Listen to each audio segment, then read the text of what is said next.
کار دی، په طالب باندې بیا بحث نه دی پکار. او دغه سیستم چې دی د هغه هدف واضحه ده، اعلان سوی هدف ده.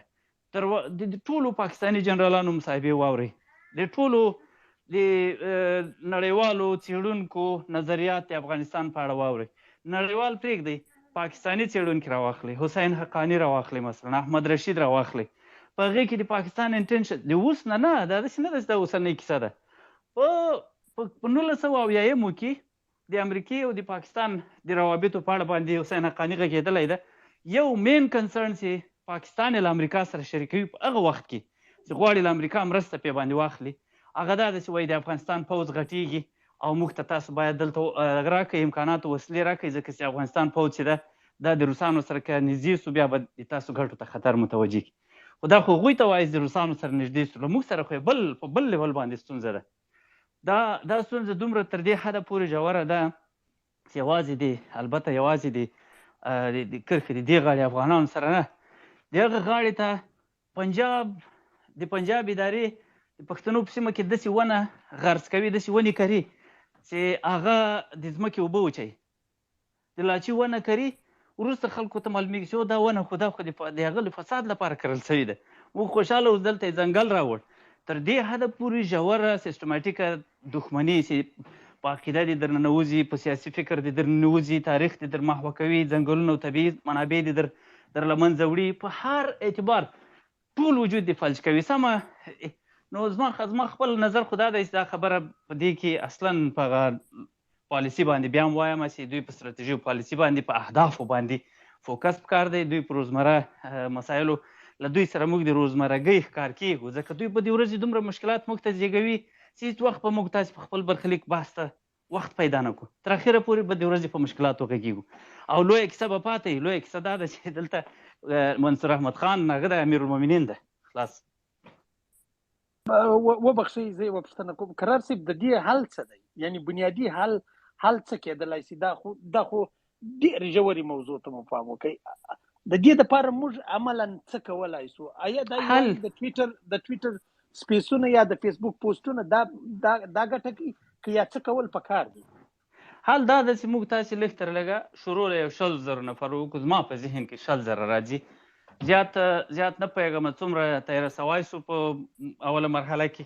100,000 نفره باید په ټول افغانستان کې پاکستاني اهداف دا په نښه کې پاکستاني اهداف او خپل طالب پاکستانی هدف دی، یعنې پاکستان زه طالب نه ځینې مستثنا کوم.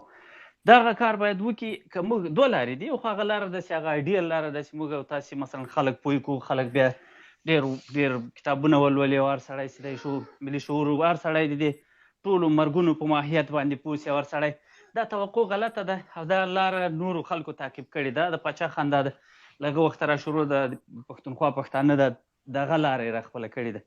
او هغه ځکه نه کېږي چې هلته په مقابل کې سیسټم دی، دلته ته په مقابل کې افراد یې. هلته تلویزیون لري او سوشل میډیا یې پلاس کې د فیسبوک د تا اکاونټ در باندې وروره، حکومتي دستګاه یې پلاس کې د مدرسې او مکتبونه یې پلاس کې دي، مدرسې خپلې درلودې، مکتب یې پلاس کې ده، منبر یې پلاس کې ده. له دې سره متقارنه سیالي نه کېږي. له دې سره به ته غیر متقارنه جګړه کوې، داسې هغه ورته وایي اسیمیټریک وارفیر به ورسره کوې، جګړه به ورسره کوې. دا جګړې نه هدف یوازې نظامي جګړه نه ده، هر ډول جګړه. دا که چېرته په هغه شکل باندې کوو، یو خو دا داسې کېدای شي تر ابده یې ونه کړای شو. په دغسې وخت کې انساني رویه دا داسې حالت به ګډوډوي. دغه شی لکه هغه دغه نه وي چې کوتره سي په کوترې پسې بل کوتر راسي، بیا که په کوتر زور ونه رسېږي خپلې کوتره ځینې شړي. وروره دلته به ولس له دوی فاصلې ته مجبوروي. دلته هغه ماډل د مبارزې او د مقاومت په کار ده چې 100,000 نفره دا ټول سیستم ګډوډ کړي. او په دې شکل دغه عین کار طالب وکړ. طالب له 100,000 نفرو دا کیسه را شروع کړله او اوس هم تر ښایي تر دغو دوی زیات نه وي. خو لیکن په نړۍ باندې ځان په دې شکل ومانو. موږ د طالب تفاوت څه شی دی؟ طالب خلک د دوی د ګټو په معکوس جهت باندې په حرکت کې کړي ول، دوی د ګټو په خلاف یې په حرکت کې کړي وو، او بالاخره یعنې په همغه تور حقایق د سپینو په نامو باندې پې باندې منل. موږ سرچپه کیسه کوو، موږ ته ټول خلک تجربه سوي نسخه یو، ټول خلک هم ویني وروره چې یوازې زما او ستا څېره د طالب له څېرې سره مقایسه کې خلک زما او ستا څنګ ته درېږي. دا زه په ډاډ درته وایم، دا تیر کې څه وسول د هغه یو بله تشریح لري، هغه بېله خبره ده. لیکن اوس اوس که دا یو د پنجشیر وضعیت تاسو ګورئ، پنجشیر کې مقاومت کیږي، دوی مجبور کړي دي چې دغه وکړي، جبري جلب وکړي. دا اوس په افغانستان کې جبري جلب روان دی. بله ورځ دې موږ یو خپلوان ته د وظیفې په مقابل کې ویلي چې وروره یوه دوره به پنجشیر ته ځې، به یې درکوو که نه، وظیفه نشته. نو یوه ولسوالۍ دومره چلنج کولی شي، یوه وړه سیمه یې دومره چلنج کولی شي، او دوی یې نشي کولی. که چېرته پاشلې جګړه دوی په مقابل کې اوسي، د یو ولایت لپاره هم دوی افراد نه لري، د یو ولایت لپاره. ځکه دا خو فدایي سر ته معلومه ده وروره، ته په یوه لرې پرته حد اقل په 10 کلو خو باید ته په یوه پوسته ولري. آیا په 10 کلو طالب یوه پوسته چې هغې ته زخمي دی انتقال کړي، مړی دی انتقال کړي، ډوډۍ دې ورته ورسوي، تیل دې ورته رسوي، دا امکانات لري؟ پلار هم نه لري طالب. چې نه لري، لاره یې دا ده چې وروره هغه سیمه چې ده پرېښوده همغه سیمه ډکه کړه. چې کومه سیمه د افرادو قلت له امله پرېښوده، هغه سیمه ته ډکه کړه ورته. دغه مقاومت ته لاس اچول پکار دي. دا یوازینۍ لاره ده، اوږده لاره چې ده هغه مو به ډېره سخته سي، نه کېږي اصلا. او نه په نوره نړۍ کې څه وي، داسې نه ده چې موږ په دې کې استثنا یو. خلک له تا سره د طبیعت په قانون ولاړ دي، خو خلک به ازادوي. جمهوریت په وخت کې هم زموږ نقص دا و چې خلک موږ ازاد شول، حسیره نه یو. خلک ته د اوس په کلو په ښار کې ګډوډ سره ګرځي. دا کوم فرصت چې اوس د موږ ځوانان کلو ته د لاسرسي لري، له دغه باید اعظمي استفاده وکړي. باید د کلو په منځ کې، د ښځو د نرو په منځ کې تبلیغاتو ته زور ورکړي. نو په هر صورت زما خپل نظر دا شی دی، نه پوهېږم نور دوستان څه پې وایي. مننه.